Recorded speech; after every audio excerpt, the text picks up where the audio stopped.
اللہ اکبر اللہ اکبر وللہ الحمد اللہ اکبر اللہ اکبر اللہ اکبر لا الہ الا اللہ اللہ اکبر اللہ اکبر وللہ الحمد۔ السلام علیکم ورحمۃ اللہ وبرکاتہ۔ نحمده ونصلی علی رسولہ الکریم، اما بعد فاعوذ باللہ من الشیطان الرجیم، بسم اللہ الرحمن الرحیم، رب اشرح لی صدری ویسر لی امری واحلل عقدۃ من لسانی یفقہوا قولی۔ لو أنزلنا هذا القرآن على جبل لرأيته خاشعا متصدعا من خشية الله وتلك الأمثال نضربها للناس لعلهم يتفكرون۔ امثال القرآن پروگرام کے سلسلے میں آج ہم غیر اللہ کے عاجز اور کمزور ہونے کی مثال کے بارے میں پڑھیں گے، جو سورۃ الحج کی آیت نمبر 73 میں بیان ہوئی ہے۔ ارشاد باری تعالیٰ ہے،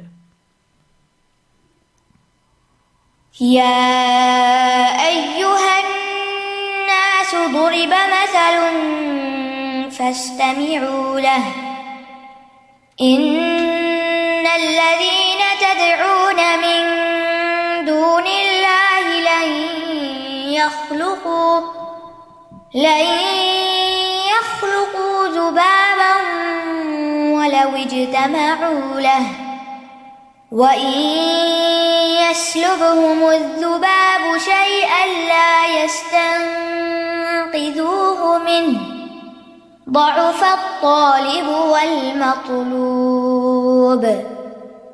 مَا قَدَرُوا اللَّهَ حَقَّ قَدْرِهِ إِنَّ اللَّهَ لَقَوِيٌّ عَزِيزٌ اللَّهُ يَصْطَفِي مِنَ الملائكة رسلا ومن الناس إن الله سميع بصير يعلم ما بين أيديهم وما خلفهم وإلى الله ترجع الأمور۔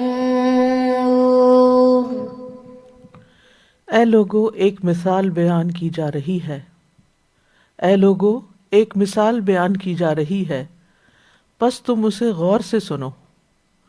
بے شک وہ ہستیاں جنہیں تم اللہ کے سوا پکارتے ہو، وہ ایک مکھی بھی پیدا نہیں کر سکتی، اور اگرچہ وہ سب اس مقصد کے لیے جمع ہو جائیں، اور اگر مکھی ان سے کوئی چیز چھین لے تو وہ اس سے چھڑا بھی نہیں سکتے۔ کتنا کمزور ہے طلب کرنے والا اور جس سے طلب کیا جاتا ہے۔ انہوں نے اللہ کی قدر نہیں کی جیسا کہ اس کی قدر کرنے کا حق ہے۔ بے شک اللہ یقیناً بہت قوت والا، بہت زبردست ہے۔ اللہ فرشتوں میں سے اور انسانوں میں سے پیغام پہنچانے والوں کو چن لیتا ہے۔ بے شک اللہ خوب سننے والا، خوب دیکھنے والا ہے۔ وہ جانتا ہے جو ان کے آگے ہے اور جو ان کے پیچھے ہے، اور اللہ ہی کی طرف تمام امور لوٹائے جاتے ہیں۔ یہ مثال سورۃ الحج میں بیان ہوئی ہے۔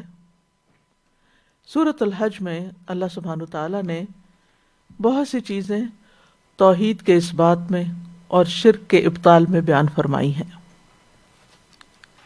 اللہ تعالیٰ فرماتے ہیں، ذَلِكَ بِأَنَّ اللَّهَ هُوَ الْحَقُّ وَأَنَّ مَا يَدْعُونَ مِن دُونِهِ هُوَ الْبَاطِلُ وَأَنَّ اللَّهَ هُوَ الْعَلِيُّ الْكَبِيرُ۔ یہ اس لیے کہ بے شک اللہ ہی ہے جو حق ہے، اور اس کے سوا جسے بھی وہ پکارتے ہیں وہ باطل ہے، اور یہ کہ بے شک اللہ ہی بے حد بلند اور بہت بڑا ہے۔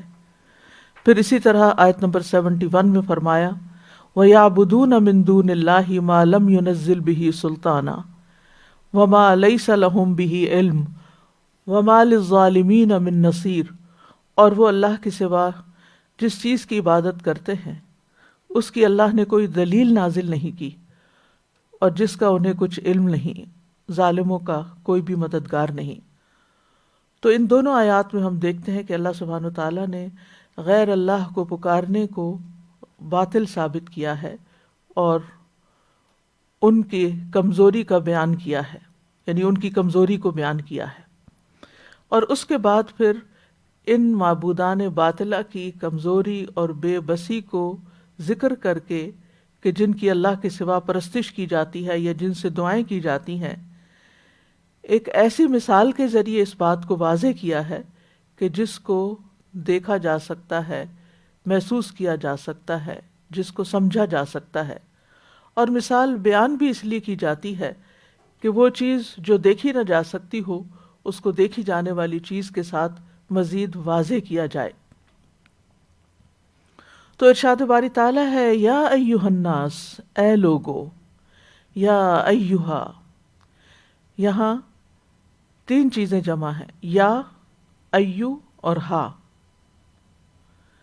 قرآن مجید میں دوسری جگہوں پر یا کا لفظ صرف آتا ہے، لیکن یہاں پر یا ایہا کا لفظ آیا ہے، یعنی اس کے اندر تاکید پائی جاتی ہے اور مبالغہ پایا جاتا ہے۔ ان میں سے ایک یا ہے جس میں تنبیہ ہے، اور ہا میں بھی تنبیہ کا عنصر موجود ہے۔ علی بن ابی طالب سے مروی ہے رضی اللہ عنہ، وہ کہتے ہیں کہ یا کا لفظ نفس کو پکارنے کے لیے ہے، ایو کا لفظ دل کو پکارنے کے لیے ہے، اور ہا کا لفظ روح کو پکارنے کے لیے ہے۔ مطلب کیا ہے کہ جب یا ایہا کہا جائے تو انسان پھر اپنا نفس، اپنا دل، اپنی روح سب کے ساتھ حاضر ہو جائے، پوری طرح توجہ کرے، مکمل توجہ۔ تو قرآن مجید میں جب یا ایہا کہہ کے کبھی کوئی حکم دیا جاتا ہے تو ایک طرح سے اس کی طرف توجہ دلائی جاتی ہے۔ کبھی تو کسی چیز کا حکم اس کے بعد ملتا ہے اور کبھی کسی چیز سے روکا بھی جاتا ہے، لیکن بنیادی طور پر یہ سامع کو، سننے والے کو جھنجھوڑنے کے لیے ہے، سمجھانے کے لیے، مخاطب کرنے کے لیے۔ جیسے قرآن مجید کے آغاز میں ہی آتا ہے یا ایھا الناس اعبدوا ربکم، اے لوگو اپنے رب کی عبادت کرو۔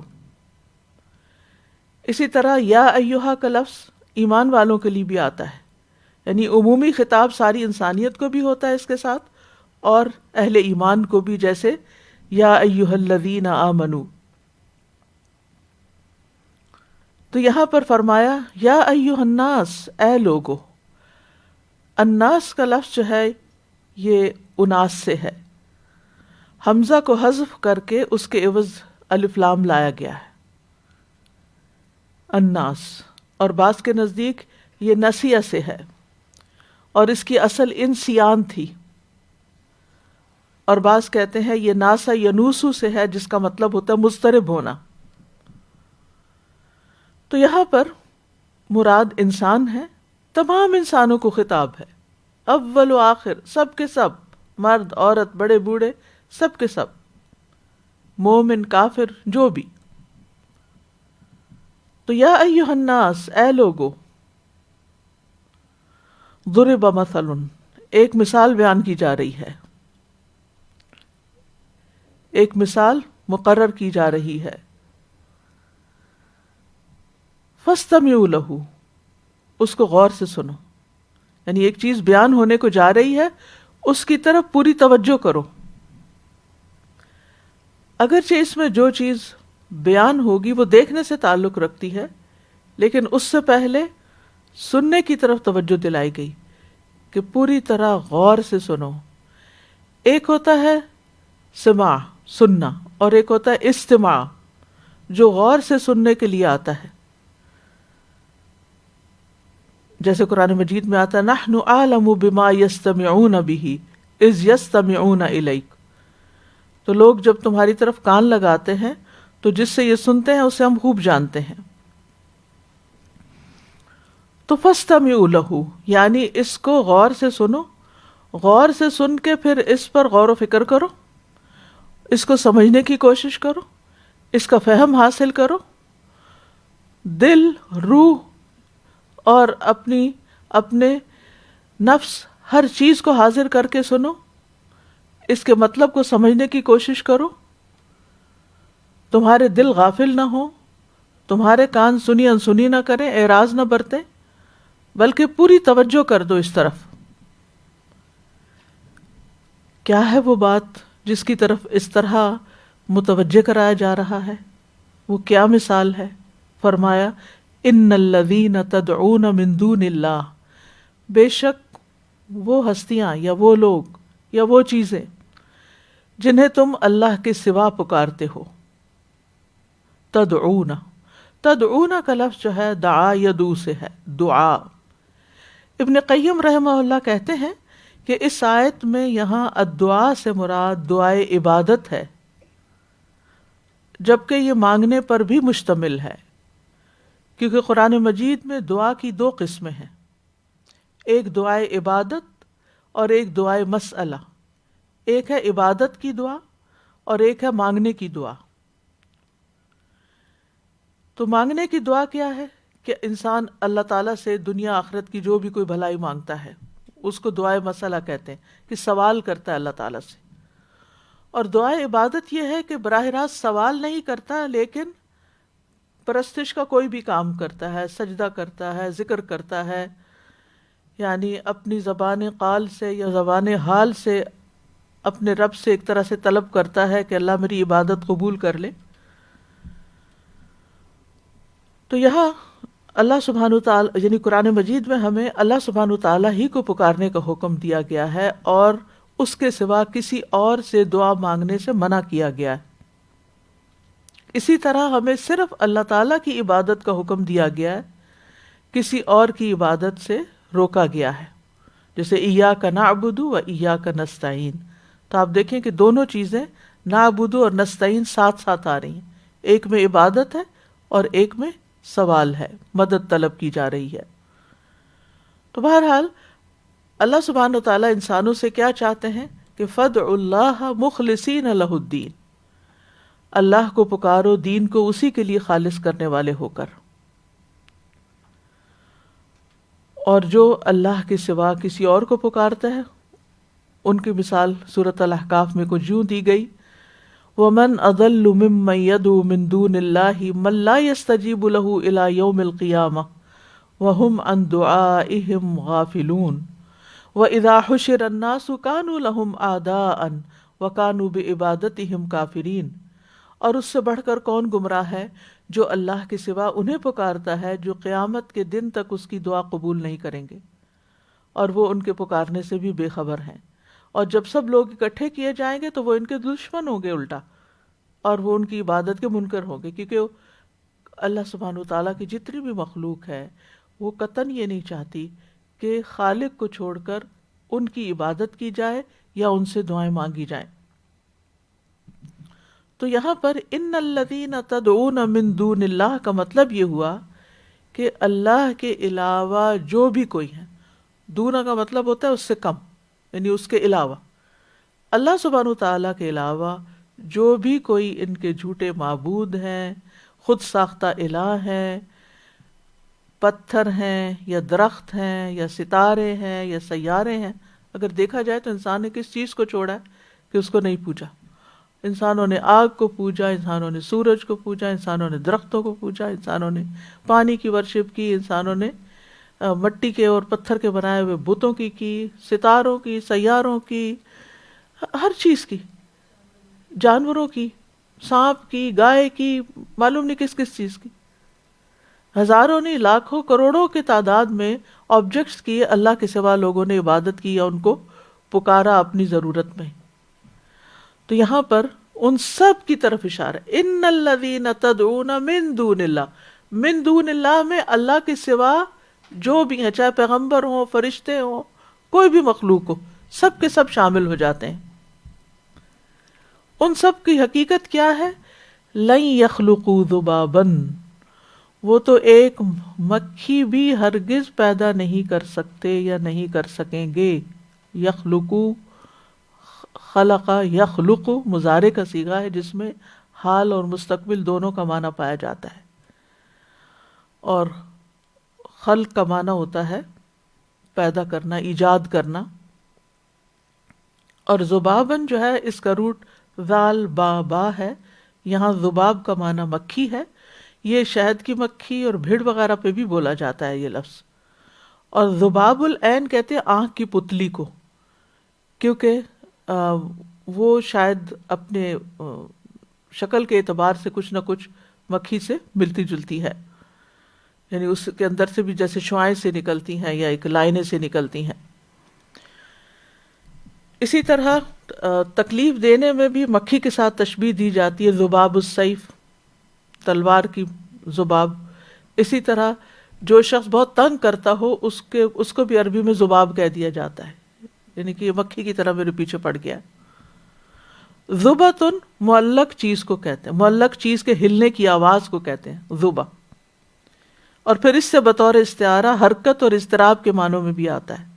اسی لیے مذبذبین بین ذالک، بیچ میں لٹک رہے ہیں، نہ ادھر جا رہے ہیں نہ ادھر جا رہے ہیں، معلق ہیں، ہمیشہ مضطرب رہتے ہیں، کبھی مسلمانوں کی طرف جھک جاتے ہیں، کبھی کفار کی طرف جھک جاتے ہیں۔ تو جو شخص ڈاواں ڈول ہوتا ہے، جو شخص بے چین ہوتا ہے، اس کو بھی اسی سے تشبیہ دی جاتی۔ تو مکھی کو ذباب کیوں کہا جاتا ہے؟ کیونکہ یہ جہاں بیٹھتی ہے اس کو اڑا دیا جاتا ہے، اس کو حرکت دی جاتی ہے، بھگا دیا جاتا ہے، اور پھر یہ کیا کرتی، پھر واپس آ جاتی ہے، پھر اڑایا جاتا ہے، دھتکار دیا جاتا ہے، پھر لوٹ آتی ہے۔ تو اسی وجہ سے اس کا نام ذباب ہے۔ تو غیر اللہ جو ہیں، اللہ کے سوا جو بھی کوئی ہیں، وہ تو ایک مکھی بھی نہیں بنا سکتے۔ مکھی بنانے کی بھی ان کے اندر قدرت، طاقت، استطاعت، حیثیت نہیں۔ اور یہاں ذبابن کا لفظ نکرہ آیا ہے، یعنی نکرہ مفرد کے معنی میں بھی ہے، یعنی ایک مکھی بھی نہیں بنا سکتے، کوئی مکھی بھی نہیں بنا سکتے، کسی قسم کی مکھی۔ وَلَوِ اجْتَمَعُوا لَهُ، خواہ وہ سارے مل کر اکٹھے ہو کر بنانا چاہیں، یعنی سارے انسان، جن، ملائکہ، دیگر مخلوقات، ساری کی ساری کائنات کی قوتیں جمع ہو جائیں من دون اللہ، سب کے سب اکٹھے ہو جائیں، تو سارے مل کر اپنی طاقت لگا کے، زور لگا کے بھی وہ مکھی نہیں بنا سکتے۔ اب دیکھیے انسانوں نے جہاز بنا لیے، سب مریض بنا لی، بڑی بڑی فیکٹریاں لگا لی، لیکن مکھی نہیں کوئی آج تک بنا سکا۔ یہ چیلنج باقی ہے، جیسے قرآن کے لیے چیلنج کیا گیا تھا نا، ایک آیت ہی بنا لو، کوئی نہیں لا سکا۔ اسی طرح اللہ تعالیٰ نے اس قرآن مجید میں مکھی بنانے کے لیے چیلنج کیا کہ ایک مکھی بنا کے دکھاؤ، کوئی نہیں بنا سکا۔ تو مطلب یہ ہے کہ جن بتوں اور شریکوں کو تم اللہ کے سوا پوجتے ہو، پکارتے ہو، وہ تو ایک مکھی بھی نہیں بنا سکتے۔ یعنی جن کو تم پوجتے ہو، تمہارے پتھر کے بت ہوں یا مورتیاں ہوں، لکڑی کے ہوں، زمینی ہوں، آسمانی ہوں، جو بھی تم مخلوق ہو، وہ سب کے سب عاجز ہیں۔ اور اگر سارے مل کے بھی نہیں کر سکتے تو اکیلے اکیلے کیسے کر سکتے ہیں؟ کوئی ایک بت، کوئی ایک فرشتہ، کوئی ایک جن، کوئی ایک انسان، تمہارا بڑا بزرگ جس کے اوپر تم سہارا رکھتے ہو، توکل کرتے ہو کہ یہ تمہاری حاجت روائی کرے گا، مشکل کشائی کرے گا، کوئی بھی نہیں کر سکتا۔ اور یہاں پر آپ دیکھیے کہ اللہ سبحانہ وتعالیٰ کسی اور چیز کی بھی مثال دے سکتے تھے، لیکن خاص طور پر مکھی کی دی، کیونکہ کمزور بھی ہے، حقیر بھی ہے، ناپسندیدہ بھی ہے، یعنی ایک بالکل گئی گزری چیز ہے۔ اللہ کی قدرت کے کارخانے میں تو بہت بڑی بڑی چیز ہے۔ اللہ تعالیٰ نے ان سے یہ نہیں کہا کہ تم ہاتھی بنا کے لاؤ، شیر بناؤ، یا آسمان بناؤ، یا زمین ایک بنا کے لاؤ، نہیں، ایسی کوئی نہیں۔ سب سے حقیر، کمزور، بے وزن سی چیز وہ بنا کے دکھاؤ، چھوٹی سے چھوٹی چیز بنا دو، لیکن کوئی نہیں بنا سکا۔ فرمایا وَإِن يَسْلُبْهُمُ الذُّبَابُ شَيْئًا لَا يَسْتَنْقِذُوهُ مِنْهُ، اگر مکھی ان سے کچھ چھین کے لے جائے تو وہ اس سے چھڑا بھی نہیں سکتے۔ سلب جو ہے یہ لام کی سکون کے ساتھ ہے، سلب، سلبی۔ مطلب کیا ہے؟ سلب یسلب کا مطلب ہے تیزی کے ساتھ کوئی چیز جھپٹ لینا، زبردستی سے لینا۔ جیسے آپ دیکھیں نا کہ وہ راہ چلتے جیسے چور ڈاکو ہوتے ہیں نا، ڈاکو جیسے ہوتے ہیں، تو وہ سنیچ کر لیتے ہیں، بیگ کھینچ لیتے ہیں، یا کوئی اور چیز ہوتی تو لے کے اڑ جاتے ہیں، بھاگ جاتے ہیں۔ تو زبردستی چھیننے کے لیے لفظ سلب استعمال ہوتا ہے۔ تو آپ دیکھیے کہ مکھی جو ہے اسی طرح حملہ آور ہوتی ہے، جیسے اچانک آ کے بیٹھتی ہے اور جلدی سے چوس کے کچھ فوراً اڑ جاتی ہے، یعنی اچانک آئی، اچکا، جھپٹا، گئی۔ تو اس لیے یہاں پر فوراً یاخذ نہیں کہا کہ وہ لیتی ہے، نہیں، یاکل بھی نہیں کہا، یشرب بھی نہیں کہا، یسلب، وَإِن يَسْلُبْهُمُ الذُّبَابُ شَيْئًا، کہ جب وہ ان سے مکھی کچھ جھپٹ کے لے جائے کوئی بھی چیز، لا یستنقذوہ منہ، تو وہ اس سے چھڑا نہیں سکتے۔ یہ یستنقذوہ انقاذ پہ ہے، نون قاف ذال اس کا مادہ ہے، کسی خطرے یا ہلاکت سے خلاصی دینا اس کا معنی ہوتا ہے۔ وَكُنْتُمْ عَلَىٰ شَفَا حُفْرَةٍ مِّنَ النَّارِ فَأَنْقَذَكُم مِّنْهَا، تم آگ کے گڑھے کے کنارے پہنچے ہوتے، اللہ نے تمہیں اس سے بچا لیا، چھڑا لیا، نکال لیا۔ تو اس تقاضا کا کیا مطلب ہوتا ہے؟ استفعال سے ہے نجات دلانا، چھڑوانا، اور یہ مبالغے کے لیے آیا ہے حروف کی کثرت کے ساتھ۔ یعنی مکھی جو تم سے زبردستی چھین کے لے جاتی ہے، تم اس کو کسی طریقے سے واپس بھی نہیں لے سکتے۔ یہ سارے باطل معبود جو ہیں اتنے بے بس ہیں، اتنے عاجز ہیں، اتنے کمزور ہیں کہ یہ اول تو مکھی بھی نہیں پیدا کر سکتے اور مکھی کا مقابلہ بھی نہیں کر سکتے۔ مکھی ان سے کچھ لے لے تو وہ واپس بھی نہیں لے سکتے۔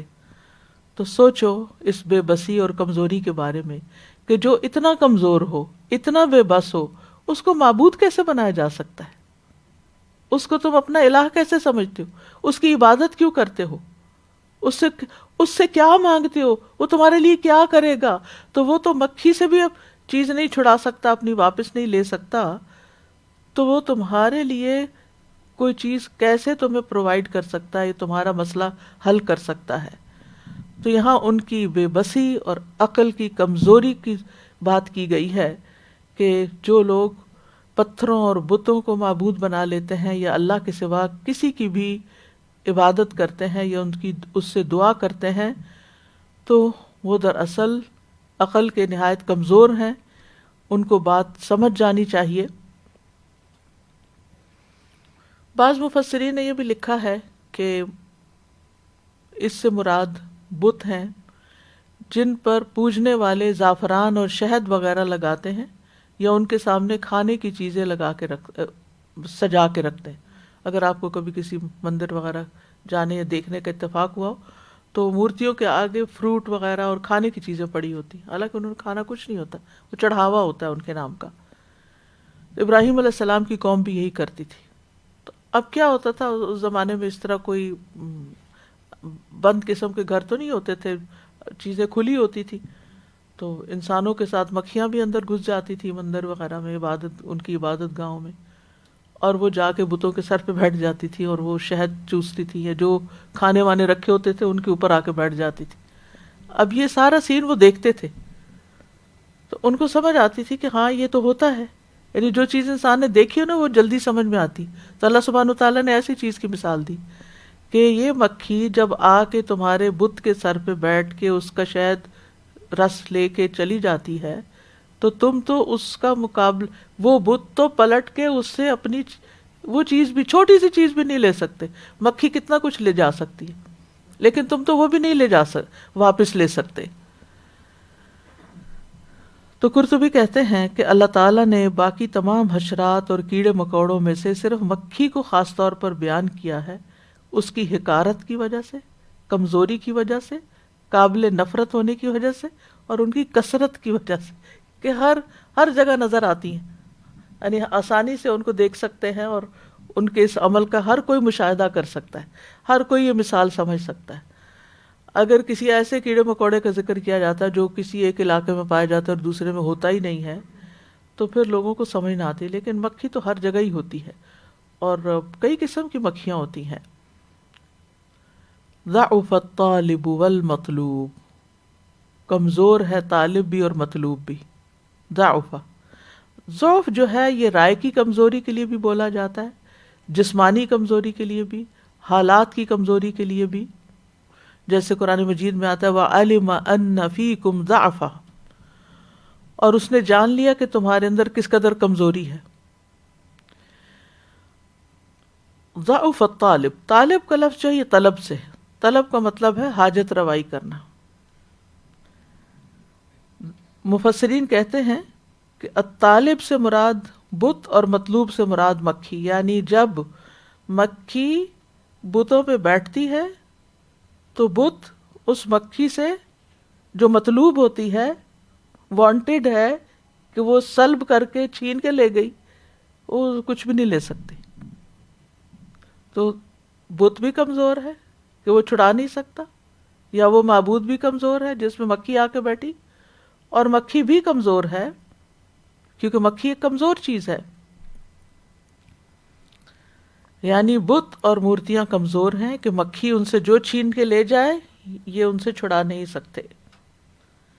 تو ایک رائے یہ ہے کہ طالب سے مراد بت اور مطلوب سے مراد مکھی۔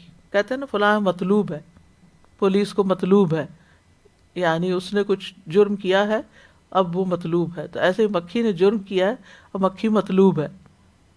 اور دوسرا معنی یہ ہے کہ طالب سے مراد پرستش کرنے والے، دعائیں مانگنے والے، جن کو کچھ حاجتیں ہیں اور وہ چاہتے ہیں ان کی حاجت روائی کی جائے، اور مطلوب سے مراد وہ بت ہیں جن سے وہ چاہتے ہیں کہ مطلب حاصل کیا جائے، جن کی اللہ کے سوا یہ عبادت کرتے ہیں، جن سے دعائیں مانگتے ہیں۔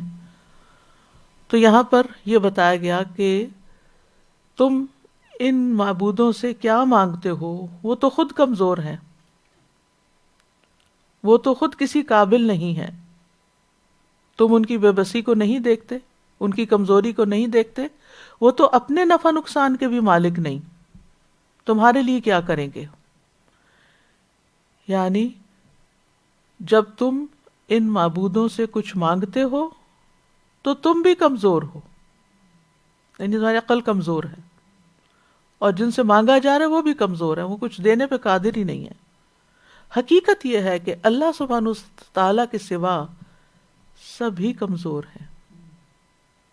یا ایھا الناس انتم الفقراء الی اللہ واللہ هو الغنی الحمید، اے لوگو تم سب اللہ کے محتاج ہو اور اللہ غنی ہے، تعریف والا ہے۔ چاہے کوئی انسان ہو، چاہے کوئی بزرگ ہوں، اولیاء ہوں، چاہے جنات ہوں، دیو ہوں، اسی طرح فرشتے ہوں، کوئی بھی مخلوق ہو، سب کے سب کمزور ہیں، اور جن سے تم مانگ رہے ہو وہ تو ویسے ہی بہت کمزور ہیں۔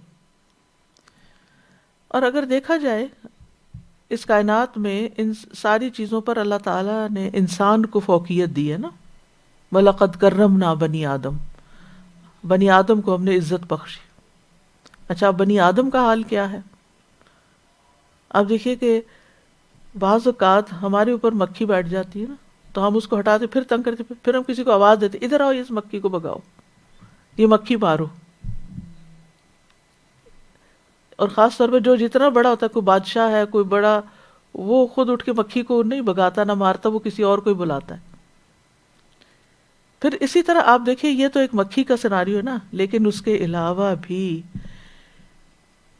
دنیا میں مضبوط سے مضبوط بادشاہ حواریوں کے محتاج ہوتے ہیں، ان کے بغیر وہ چل نہیں سکتے، یعنی جو ان کے وزیر اور جو آیان مملکت ہوتے ہیں، پھر اسی طرح وہ فوج کے ضرورت مند ہوتے ہیں، لشکروں کے، پھر ان کو مال چاہیے ہوتا ہے حکومت چلانے کے لیے، یعنی کتنی محتاجیاں ہوتی ہیں ایک بادشاہ کے لیے بھی، تو ایک عام انسان تو پھر ہے ہی محتاج، اس کو تو اور بھی زیادہ کمزوریاں لاحق ہیں۔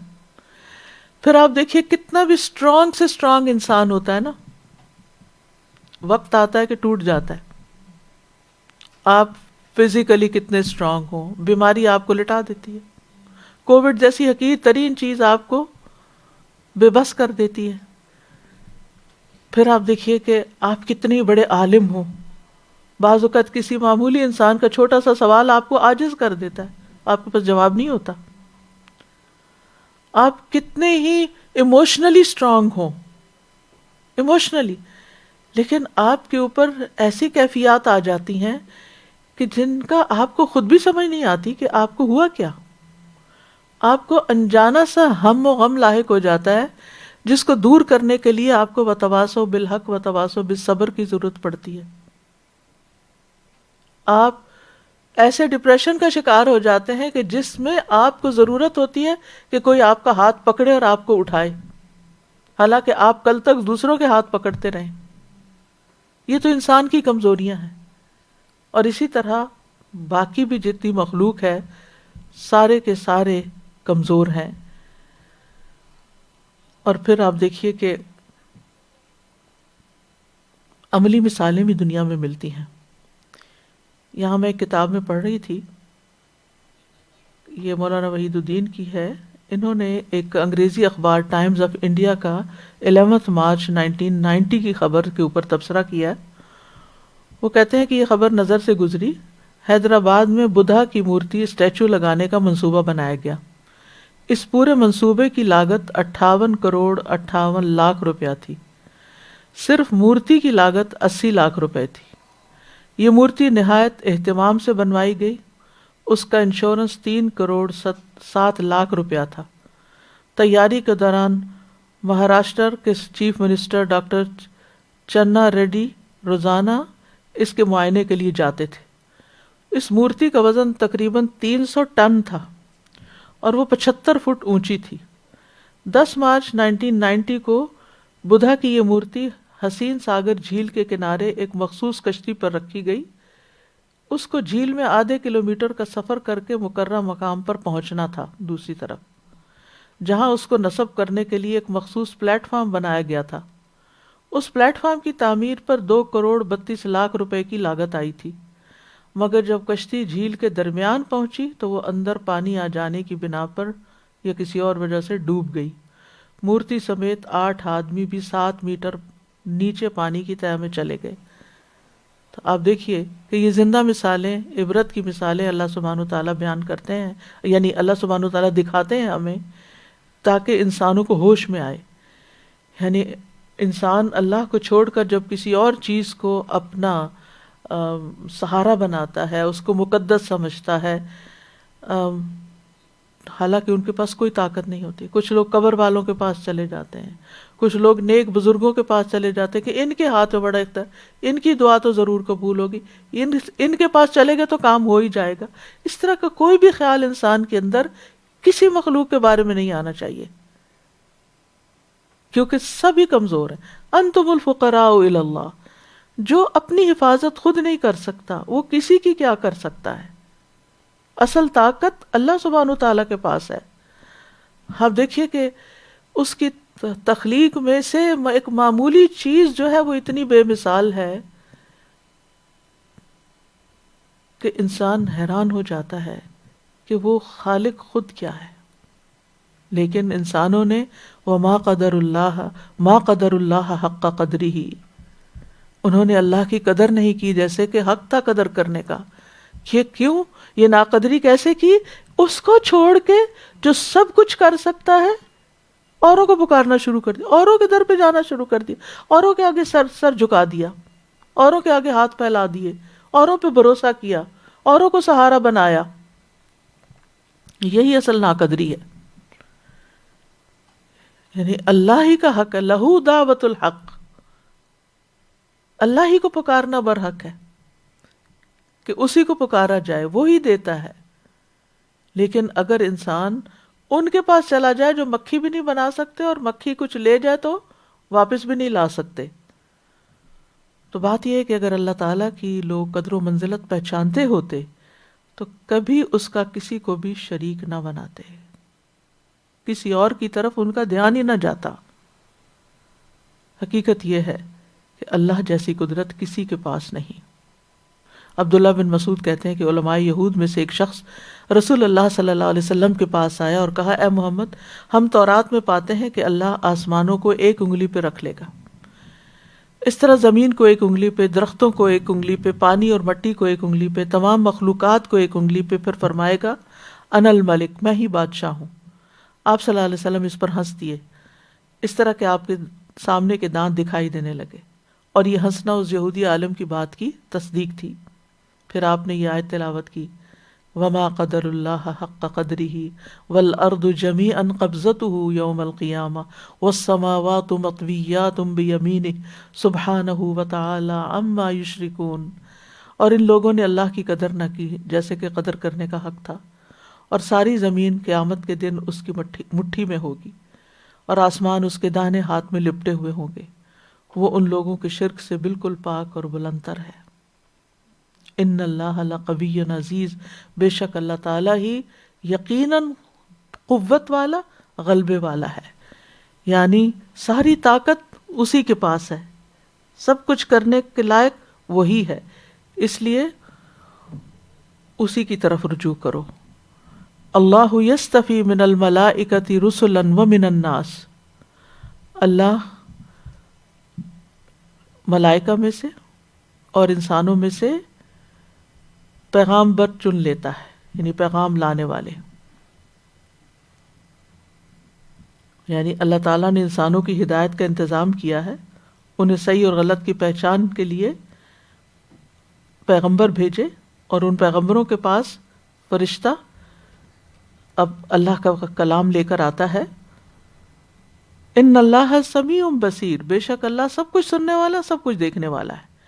یعلم ما بین ایدیہم وما خلفہم، وہ جانتا ہے جو ان کے آگے، جو فیوچر میں ہے، وما خلفہم، جو پیچھے ہے، یعنی جو ماضی میں وہ کر چکے۔ وإلی اللہ ترجع الامور، اور اللہ ہی کی طرف سارے معاملات لوٹائے جاتے ہیں۔ تو تمہیں بھی اللہ ہی کی طرف واپس جانا ہے، لہٰذا تم اس کی نافرمانی کیسے کر سکتے ہو، اس کے عذاب سے پھر کیسے بچو گے؟ تو بہتر یہی ہے کہ ایسے عظیم رب کے سامنے جھک جاؤ۔ تو بہرحال اللہ سبحانہ وتعالیٰ نے، اگر ہم دیکھیں ان آیات کو، تو اس مثال کے لیے مکھی کا انتخاب فرمایا، کیونکہ ایک چھوٹی سی مخلوق ہے، لوگوں کو اس سے گن بھی آتی ہے، اور اس سے بات سمجھانے کی کوشش کی، اس سے بات سمجھائی گئی کہ دیکھو اگر انسان اتنا چھوٹا سا کام بھی نہیں کر سکتے تو پھر وہ تمہارے کام کیسے کریں گے، تمہاری ضروریات کہاں سے پوری کریں گے، تم ان کے پاس کیوں جاتے ہو، تم ان سے دعائیں کیوں کرتے ہو؟ اور اگر دیکھا جائے تو مکھی جو ہے بظاہر دیکھنے میں کمزور نظر آتی ہے، لیکن وہ بھی اللہ کی تخلیق کا ایک شاہکار ہے۔ اس کا مزاج بھی بڑا عجیب و غریب ہے، اور اس کے اندر بہت پیچیدگی بھی ہے۔ ماہرین کہتے ہیں کہ مکھی کی 6 ٹانگیں، ایک سر، پیٹ اور سینہ ہوتا ہے۔ اس کی 2 آنکھیں ہوتی ہیں، اور 2 آنکھوں میں سے ہر آنکھ کے اندر 6000 چھوٹی چھوٹی آنکھیں ہوتی ہیں، لینزز کہہ دیں آپ ان کو، اور ہر آنکھ نصف ملی میٹر مربع کی پیدائش میں ہے۔ مکھی کے لیے یہ ممکن ہوتا ہے، اس آنکھ کے اندر جو 6000 لینزز ہیں ان کی وجہ سے ممکن ہوتا ہے کہ وہ ہر طرف سے چیز کو دیکھ لیتی ہے، اوپر نیچے دائیں بائیں آگے پیچھے، اور اپنی نگاہ کے زاویے کے ساتھ 660 درجے تک ہر چیز محسوس کر سکتی ہے۔ ہر چھوٹی آنکھ روشنی کو قبول کرنے والے 8 اعصاب سے جڑی ہوئی ہے۔ ان چھوٹی چھوٹی آنکھوں میں سے ہر آنکھ کے ساتھ روشنی حاصل کرنے والے 8 اعصاب ہیں۔ اس طرح ایک آنکھ تقریباً 48,000 حساس سیلز کے گرد و پیش ہے، اور وہ مکھی کو اس پر قادر کرتے ہیں کہ 1 سیکنڈ میں 100 مناظر دیکھ لیتی ہے۔ اتنا کچھ دیکھتی نہیں، انسان سے بھی زیادہ دیکھ پاتی ہے۔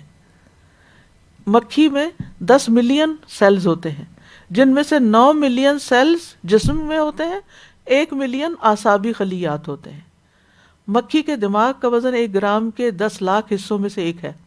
دماغ اتنا چھوٹا ہے اور یہ دماغ انتہائی اعلیٰ کارکردگی کا کام کرتا ہے. کہاں بیٹھنا ہے، کہاں سے کیا لینا ہے، دور سے دیکھ لیتی ہے، وہ بیٹھتی ہے، جھپٹتی ہے، بھاگ جاتی ہے. اسی طرح مکھی کے لیے کہتے ہیں کہ خاص طور پر مکھی کی بات اس لیے کی کہ اس سے آپ واپس کچھ نہیں لے سکتے، کہ جس وقت یہ کسی کھانے والی چیز کے اوپر بیٹھتی ہے تو اندر لے جانے سے پہلے ہی اس کو ہضم کر لیتی ہے باہر ہی. یعنی اس کا جو ڈائجسٹو سسٹم اس کے اندر نہیں ہے، بلکہ وہ جو اپنی تھوتنی سے ہوتی ہے جس سے وہ چیز کو چوستی ہے، جس وقت چوس رہی ہوتی ہے وہ کھانا مزید چھوٹے ٹکڑوں میں تبدیل ہو چکا ہوتا ہے. اسی لیے جب وہ اس کو چوس لیتی ہے تو وہ بالکل تبدیل، جب وہ چوس کے اندر کرتی ہے تو وہ تبدیل ہو چکا ہوتا ہے. اب اگر کوئی اس سے واپس وہی چیز لینا چاہے جو وہ چھین کے گئی تو واپس نہیں لا سکتے. وہ پہلے ہضم کر چکی ہوتی ہے. یعنی جس وقت وہ کسی چیز پہ بیٹھتی ہے تو اپنے غدود کے لعاب کو ساتھ ہی اس پہ ڈالتی ہے اور پھر وہ ساتھ ہی اس کو ڈائجسٹ ہو جاتے ہیں، وہ تحلیل ہو جاتے ہیں اور اس سے وہ چوسنے کا اور ہضم ہونے کا عمل آسان ہو جاتا ہے. یعنی انسان سے زیادہ بہترین قوت ہضم ہے اس کے اندر. مکھی جو وہ کھانا چبا نہیں سکتی، یعنی چبانے والا منہ کا حصہ نہیں ہوتا ان کا. جیسے مچھر کے تو 48 دانت تھے نا، ہم نے پڑھا تھا. تو وہ انزائمز کو تھوک دیتی ہے جو اس کو، یعنی اس کے سیکریشن ہوتی ہے اور اس سے وہ پھر جو لینا ہوتا ہے وہ لے لیتی ہے. مکھی اپنے پاؤں کے ذریعے کھانا چکھتی ہے، اس کا ٹیسٹ اس کے پاؤں میں ہوتا ہے. مکھی 5 میل فی گھنٹے کی رفتار سے اڑ سکتی ہے، ہر سیکنڈ میں 200 بار اپنے پر ہلاتی ہے. اس کو بہترین پرواز کی طاقت حاصل ہے جس کی کوئی مثال نہیں ملتی. آپ دیکھیے کہ بڑے سے بڑا جہاز فوراً نہیں مڑ سکتا، فوراً مڑ جاتی ہے. اسی طرح چھت پہ بھی چپک جاتی ہے، یعنی آپ نے دیکھو کہ گرتی نہیں، اور اپنی پوزیشن لینے میں بالکل بیلنسڈ ہوتی ہے، یعنی ادھر ادھر گرتی نہیں. پھر اسی طرح یہ ہے کہ صرف مائع لکوڈ لیتی ہے. اگر ٹھوس چیز پر بیٹھے تو اس کو لکوڈ کر کے اندر لیتی ہے. دن بھر سرگرم رہتی ہیں اور رات کو بس آرام کرتی ہیں مکھیاں. یہ چپکا ہوا مادہ تیار کرتی ہے. اسی لیے آپ دیکھیں کہ جس چیز پہ بیٹھتے ہیں بعض اوقات اس ڈاٹ سے لگ جاتے ہیں نا، اور یہ جو چپکا ہوا مادہ ہوتا ہے اسی وجہ سے وہ جہاں بیٹھتی ہے وہاں چپک بھی بعض اوقات جاتی ہے. اور یعنی اگر مکھی جسم بیٹھے تو ایسا لگتا ہے کوئی چپکی یا چیز آ گئی. اسی لیے چھت پہ یا یعنی ایسی جگہ پر بھی لٹک جاتی ہے جہاں کوئی اور مخلوق نہیں لٹک سکتی. یعنی یہ لینڈنگ کے بعد یہ گلو کا کام کرتا ہے اس کے اندر جو چپکنے والا مادہ ہوتا ہے. اس کی گروتھ بھی بہت تیزی کے ساتھ ہوتی ہے. ان کا بہت تیز ریپروڈکٹیو سائیکل ہوتا ہے. ایک پھلوں میں بیٹھنے والی فروٹ فلائی جو ہوتی ہے اپنی زندگی میں 500 کے قریب انڈے دیتی ہے، اور انڈے سے لے کر بالغ ہونے تک پوری زندگی کا دورانیہ صرف 1 ہفتہ ہوتا ہے. یعنی ایک فروٹ فلائی جو ایک دفعہ پیدا ہوئی ہفتے بعد ختم ہو جائے گی. اسی طرح ہاؤس فلائیز جو ہوتی ہیں یہ صرف 3 سے 4 دن کے عرصے میں 500 انڈے دے دیتی ہیں. سوچئے کس رفتار سے یہ انڈے دیتی ہیں. یہ مکھیاں عام طور پہ 15 سے 25 دن تک زندہ رہتی ہیں، لیکن بہت اچھے حالات فیوریبل ہوں تو 2 ماہ تک بس. تو آپ سوچئے پھر ان کی آبادی کیسے بڑھتی. کچھ علاقوں میں کبھی آپ نے خبریں بھی سنی ہوگی کہ وہ اس قدر مکھیاں پیدا ہو گئیں کہ زندگی حرام ہو گئی. کچھ عرصہ پہلے ایک شہر کے بارے میں رپورٹس آتی تھیں ایسے. تو اسی طرح اس کی کچھ سپیشیز بھی ہیں اور پولینیشن کا کام بھی کرتی ہیں، لیکن عموماً یہ بیماریاں پھیلانے کا کام کرتی ہیں کیونکہ یہ گندی جگہوں سے کھانا لیتی ہیں. فضلہ، کوڑا، مرے ہوئے جانور وہیں کھاتی ہیں، انڈے دیتی ہیں اور وہاں سے بیماری کے جراثیم لے کر دوسری جگہ پہ منتقل کر دیتی ہیں. اور بہت سی کہتے ہیں کم از کم 65 بیماریاں یہ منتقل کرتی ہیں. ایک پہ بیٹھ کے وہاں سے جراثیم لیے اور دوسرے پہ بیٹھ کے وہاں انجیکٹ کر دیے. مشہور بیماریوں میں ڈائسنٹری، ڈائریا، ٹائیفائڈ اور اسی طرح کی اور بیماریاں ہیں. حدیث میں بھی مکھی کا ذکر آتا ہے. رسول اللہ صلی اللہ علیہ وسلم نے فرمایا جب تم میں سے کسی کے برتن میں مکھی گر جائے تو اسے اسی میں ڈبو دو، بے شک اس کے ایک پر میں بیماری اور دوسرے میں شفا ہوتی ہے. اور یہ اپنی بیماری والے پر سے اپنا بچاؤ کرتی ہے، لہٰذا اس ساری کو ڈبو دینا چاہیے۔ اور یہ بات تحقیقات سے بھی ثابت ہوئی ہے کہ جس برتن میں جیسے پانی یا دودھ وغیرہ میں گر جائے تو اس کو پھینکنا نہیں چاہیے، اس مکھی کے اندر ہی جراثیم کش مادہ بھی ہوتا ہے، جتنے جراثیم اس کے اندر جانے سے ہوتے ہیں ایک پر کے لگنے سے یا بیٹھنے سے، اتنے ہی دوسرے کے اندر بھی ہوتے ہیں، اس کا اینٹی ڈوٹ ہوتا ہے۔ یعنی ایک پر میں بیماری اور اسی کے اندر دوسرے پر میں شفا، سبحان اللہ۔ یعنی جس مکھی سے بیماری لگی اس کے اندر ہی اللہ نے اس کا اینٹی ڈوٹ بھی پیدا کر دیا۔ بعض اتباع یہ کہتے ہیں کہ بچھو اور بھیڑ کے کانٹے پر اگر گھریلو مکھی مل دی جائے تو اس سے آرام آ جاتا ہے۔ بہرحال اس مثال سے ہمیں کئی باتیں سمجھ میں آتی ہیں، جس میں سے سب سے بڑی بات یہ کہ اللہ کے علاوہ ہر قسم کی مخلوق کے اقتدار اور اختیار کی نفی ہے۔ اللہ کے سوا کوئی کسی چیز کا مالک نہیں۔ والذین تدعون من دونہ لا یملکون من قطمیر، اللہ کے سوا جنہیں تم پکارتے ہو وہ تو کھجور کی گٹلی کے چھلکے کے مالک نہیں ہیں، کسی کوئی ذرے کا مالک نہیں اللہ کے سوا۔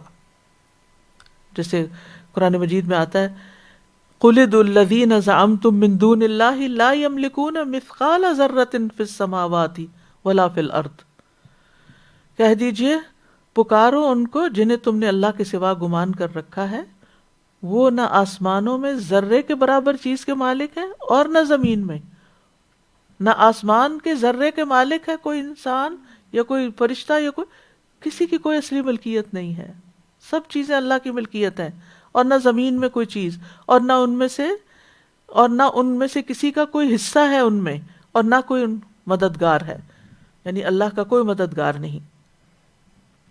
پھر یہ بات سمجھ میں آتی ہے کہ باطل معبود کچھ بھی پیدا نہیں کر سکتے، مکھی بھی نہیں بنا سکتے، اور کیا کریں گے؟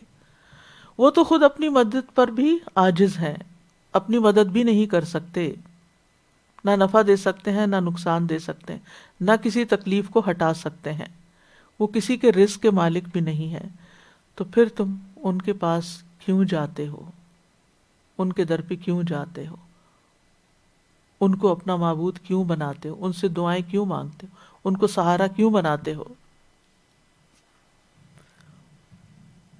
پھر یہ بات بھی پتہ چلتی ہے کہ جتنی بھی مخلوقات ہیں وہ ساری کی ساری اللہ سبحانہ وتعالیٰ کے قبضہ قدرت میں ہے۔ فسبحان الذی بیدہ ملکوت کل شیء والیہ ترجعون، پاک ہے وہ ذات جس کے ہاتھ میں ہر چیز کی حکومت ہے اور اسی کی طرف تم لوٹائے جاؤ گے۔ سب کچھ اسی نے بنایا، وہی کائنات کا نظام چلا رہا ہے اور وہ ہر چیز پر پوری قدرت رکھتا ہے۔ وَلِلَّهِ مُلْكُ السَّمَاوَاتِ وَالْأَرْضِ وَاللَّهُ عَلَى كُلِّ شَيْءٍ قَدِيرٌ، آسمان و زمین کا مالک اللہ ہی ہے اور ہر چیز پر پوری قدرت بھی وہی رکھتا ہے۔ تبارک الذی بیدہ الملک وہو علی کل شیء قدیر، بہت بابرکت والا ہے وہ جس کے ہاتھ میں ساری کائنات کی بادشاہت ہے اور وہ ہر چیز پر پوری قدرت رکھتا ہے۔ پھر انسان اس کو چھوڑ کر کسی اور کو اپنا سہارا سمجھے، اس سے بڑی حماقت کیا ہوگی؟ آسمان اور زمین کی جو تخلیق ہے، آسمان و زمین کی تخلیق، اور چھوٹی سے چھوٹی چیز سے بڑی بڑی چیز کو اگر دیکھیں تو یہ سب اللہ تعالیٰ کی قدرت اور اس کی حکمت، اس کے علم، اس کی طاقت، اس کے غلبے پر بہترین دلیل ہے۔ وہ ہر چیز کو بنانے کا علم رکھتا ہے، جو چاہتا ہے پیدا کرتا ہے۔ وَهُوَ بِكُلِّ خَلْقٍ عَلِيمٌ۔ پھر اسی طرح نعمتیں دینے والا بھی وہی ہے، لینے والا بھی وہی ہے، اپنے ہر کام پر پوری طرح اختیار رکھتا ہے، اپنا ہر فیصلہ نافذ کر سکتا ہے۔ واللہ غالب علی امرہ ولکن اکثر الناس لا یعلمون، اللہ اپنے حکم پر غالب ہے لیکن اکثر لوگ یہ بات جانتے نہیں۔ کوئی چیز اسے عاجز نہیں کر سکتی، نہ زمین میں نہ آسمان میں، اس کے سوا ہمارا کوئی دوست اور مددگار بھی نہیں۔ پھر یہ کہ وہ اپنی تخلیق میں یکتا ہے، بے مثال ہے، اس جیسی کوئی چیز کسی نے بنائی ہی نہیں، اور اس نے کسی سے کوئی مدد بھی نہیں لی، اکیلا ہی خالق ہے ان سب چیزوں کا۔ اور اسی وجہ سے تصویر بنانا منع ہے کہ اللہ کی تخلیق کی مشابہت نہ کرو. نبی صلی اللہ علیہ وسلم نے فرمایا اس شخص سے بڑھ کر ظالم کون ہوگا جو میری مخلوق کی طرح پیدا کرنے پر چلا ہے. اگر اسے یہی گھمنڈ ہے تو اسے چاہیے کہ ایک دانہ پیدا کرے، ایک چیونٹی پیدا کرے. پھر قیامت کے دن ایسے لوگ جو اللہ کی تخلیق کی نقالی کرتے ہیں، نظیرو چیزوں کی تصویر بنانے کی ہاتھ سے کوشش کرتے ہیں، ان کو کیا سزا دی جائے گی؟ ان سے کہا جائے گا کہ ان میں روح پھونکو اور انہیں زندگی بھی دو.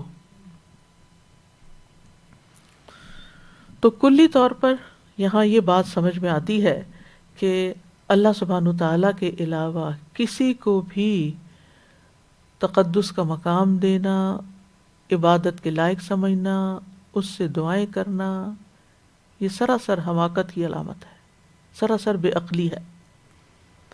یعنی جس کے اندر کوئی طاقت ہی نہیں، جس نے کچھ کیا ہی نہیں، تم اس سے کیا توقع رکھتے ہو کہ تمہارے لیے کچھ کرے گا؟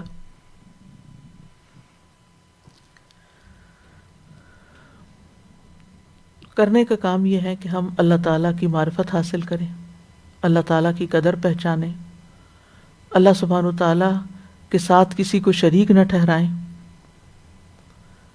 اللہ تعالیٰ کے احکامات کی حفاظت کریں. عبداللہ بن عباس کہتے ہیں ایک دن میں رسول اللہ صلی اللہ علیہ وسلم کے پیچھے سوار تھا تو آپ نے فرمایا اے لڑکے، میں تجھے چند کلمات سکھا رہا ہوں. اللہ کے احکام کی حفاظت کرو، اللہ تمہاری حفاظت کرے گا. اللہ کے احکام کی حفاظت کرو، تم اسے اپنے سامنے پاؤ گے، یعنی وہ تمہاری دعائیں سنے گا. جب مانگو اللہ سے مانگو، جب مانگو، جب مدد چاہو اللہ سے مدد چاہو. اور جان رکھو اگر ساری دنیا مل کر بھی تمہیں کچھ نفع پہنچانا چاہے تو تمہیں کچھ نفع نہیں پہنچا سکتی سوائے اس کے جو اللہ نے تمہارے لیے لکھ دیا. اور اگر وہ سارے مل کر تمہیں کوئی نقصان پہنچانا چاہیں تو تمہیں کوئی نقصان نہیں دے سکتے سوائے اس کے جو اللہ نے تمہارے لیے لکھ دیا. قلم اٹھا لیے گئے، صحیفے خشک ہو چکے. تو اس لیے جب سب کچھ اللہ ہی کرتا ہے تو پھر کرنے کا کام کیا ہے؟ اللہ ہی سے دعائیں مانگیں، اللہ ہی دینے، اور اس یقین کے ساتھ مانگیں کہ اللہ دینے والا ہے، پورے یقین کے ساتھ. رسول اللہ صلی اللہ علیہ وسلم نے فرمایا اللہ تعالیٰ سے قبولیت کے یقین کے ساتھ دعا مانگ کرو. یہ نہ سوچا کرو پتہ نہیں دعا قبول ہوتی کہ نہیں، پتہ نہیں اللہ سنے گا کہ نہیں. جان لو بے شک اللہ تعالیٰ غافل اور لہو و لعب میں مشغول دل کی دعا قبول نہیں کرتے. اور یہ اصل مشکل ہے ہماری. ہم دعائیں کرتے ہیں ایک مشین کی طرح، بس جیسے بٹن آن کر دیا اور وہ چل پڑی، ہم بھی بس بولتے جاتے ہیں یا پڑھتے جاتے ہیں کہیں سے دیکھ کے اور بات ختم ہو جاتی ہے. دل لگا کے نہیں، پورے یقین سے نہیں مانگتے، رو کے نہیں مانگتے، تڑپ کے نہیں مانگتے، سجدے میں گر کے نہیں مانگتے، عاجزی اور بے کسی کا اظہار کرتے ہوئے نہیں مانگتے. تو ہمیں اپنی دعا کرنے کے انداز پر غور کرنا چاہیے کہ اگر قبول نہیں ہو رہی تو ہماری دعا میں کمی کسر ہو سکتی ہے، اللہ کے دینے میں کمی نہیں ہے.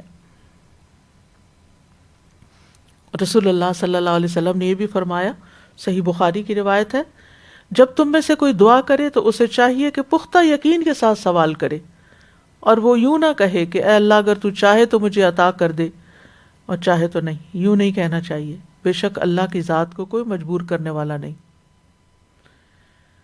تو ہمیں ہر حال میں، ہر ضرورت میں، ہر محتاجی میں، ہر بیماری میں، ہر تکلیف میں اللہ سبحانہ تعالیٰ کی طرف رجوع کرنا چاہیے. اور ہمیں اپنا محاسبہ بھی کرنا چاہیے کہ جب کوئی تکلیف آتی ہے تو پہلا خیال دل میں کس کا آتا ہے، کس کے خیال سے دل کو تسلی ہو جاتی ہے. بیماری آئی ہے تو ڈاکٹر کا سوچ کے، دوا کا سوچ کے، یا اللہ کی قدرت کا سوچ کے کہ اللہ ہی شافی ہے. اسی لیے وہ دعا سکھائے گی نا، اذهب البأس رب الناس انت الطبیب وانت الشافی. اللہ تکلیف دور کر دے، تو ہی طبیب ہے، تو ہی شفا دینے والا ہے، سارے غموں کا مداوا بھی تیرے ہی پاس ہے. تو اصل بات ہے کہ ہم کتنا یقین رکھتے ہیں اور کتنا بھروسہ کرتے ہیں اس پر. اور پھر یہ کہ یہ جو مشکلات آتی ہیں، تکلیفیں آتی ہیں، یہ بھی اس لیے آتی ہیں تاکہ ہم اور اللہ کے قریب ہوں. کیونکہ جب انسان اللہ تعالیٰ سے دعا کرتا ہے تو اللہ سبحانہ تعالیٰ کا اس کو قرب نصیب ہوتا ہے. وہ عبادت کی حالت میں ہوتا ہے، اگرچہ وہ اپنی دنیا مانگ رہا ہوتا ہے لیکن وہ عبادت کر رہا ہوتا ہے. اللہ تعالیٰ اس سے ناراض ہوتا ہے جو اس سے نہیں مانگتا، اور اس سے خوش ہوتا ہے جو اس سے مانگتا ہے۔ وہ خود فرماتا ہے وَقَالَ رَبُّكُمُ ادْعُونِي أَسْتَجِبْ لَكُمْ، تمہارا رب کہتا ہے مجھے پکارو میں جواب دوں گا۔ وَإِذَا سَأَلَكَ عِبَادِي أَنِّي فَإِنِّي قَرِيبٌ، جب میرے بندے آپ سے میرے بارے میں پوچھے تو بتا دیجئے میں تو قریب ہوں۔ یعنی کسی اور کو اگر کچھ کہنا ہو تو اس کو زور سے بول کے سنانا پڑے گا، یا اس کے پاس جانا پڑے گا، یا اس کو لکھنا پڑے گا۔ اللہ سبحانہ وتعالیٰ کو تو چپکے چپکے چاہے دل میں پکارے، چپکے چپکے دل میں پکارے تو بھی وہ سنتا ہے۔ زبان نہ بھی چل رہی ہو، صرف دل سے ہی اس کی طرف توجہ کر لیں اور اپنی حاجت اس کے سامنے رکھ دیں تو وہ تو اس کو بھی سن لیتا ہے۔ تو اس لیے انسان کے لیے فائدے کی بات یہی ہے کہ وہ اللہ کی طرف رجوع کرے، غیر اللہ کمزور سہارے۔ تو اللہ تعالیٰ سے ہم دعا کرتے ہیں اللہ کی قدرت کے وسیلے سے کہ وہ ہم پر رحم فرمائے۔ لا الہ الا اللہ وحدہ لا شریک لہ، لہ الملک ولہ الحمد وہو علی کل شیء قدیر، الحمد للہ وسبحان اللہ ولا الہ الا اللہ واللہ اکبر ولا حول ولا قوة الا باللہ، اللہم اغفر لی۔ لا الہ الا اللہ وحدہ لا شریک لہ، لہ الملک ولہ الحمد وہو علی کل شیء قدیر، اللہم لا مانع لما اعطیت ولا معطی لما منعت ولا ينفع ذا الجد منک الجد، اللہم انی اسألک بأن لک الحمد لا الہ الا انت وحدک لا شریک لک، المنان بدیع السماوات والارض ذا الجلال والاکرام، اللہم انی اسألک یا اللہ الاحد الصمد الذی لم یلد ولم یولد ولم یکن لہ کفوا احد، ان تغفر لی ذنوبی، ان تغفر لی ذنوبی، ان تغفر لی ذنوبی انک انت الغفور الرحیم، اللہم مالک الملک تؤتی الملک من تشاء وتنزع الملک ممن تشاء وتعز من تشاء وتذل من تشاء بیدک الخیر انک علی کل شیء قدیر، رحمن الدنیا والآخرہ ورحیمہما تعطیہما من تشاء وتمنع منہما من تشاء، ارحمنی رحمتا تغنینی بہا عن رحمت من سواک یا رب العالمین یا ارحم الراحمین یا ذا الجلال والاکرام۔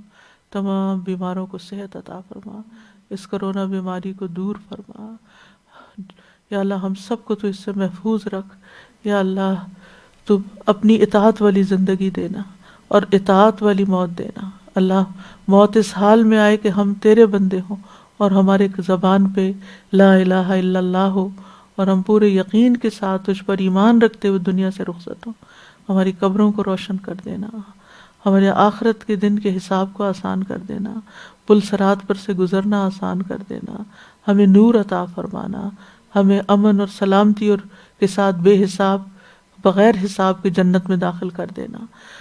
رب ارحمہما کما ربیانی صغیرا، رب اغفر وارحم وانت ارحم الراحمین۔ سبحانک اللہم وبحمدک اشہد ان لا الہ الا انت استغفرک واتوب الیک۔ اللهم صل على محمد وعلى آل محمد كما صليت على إبراهيم وعلى آل إبراهيم إنك حميد مجيد، اللهم بارك على محمد وعلى آل محمد كما باركت على إبراهيم وعلى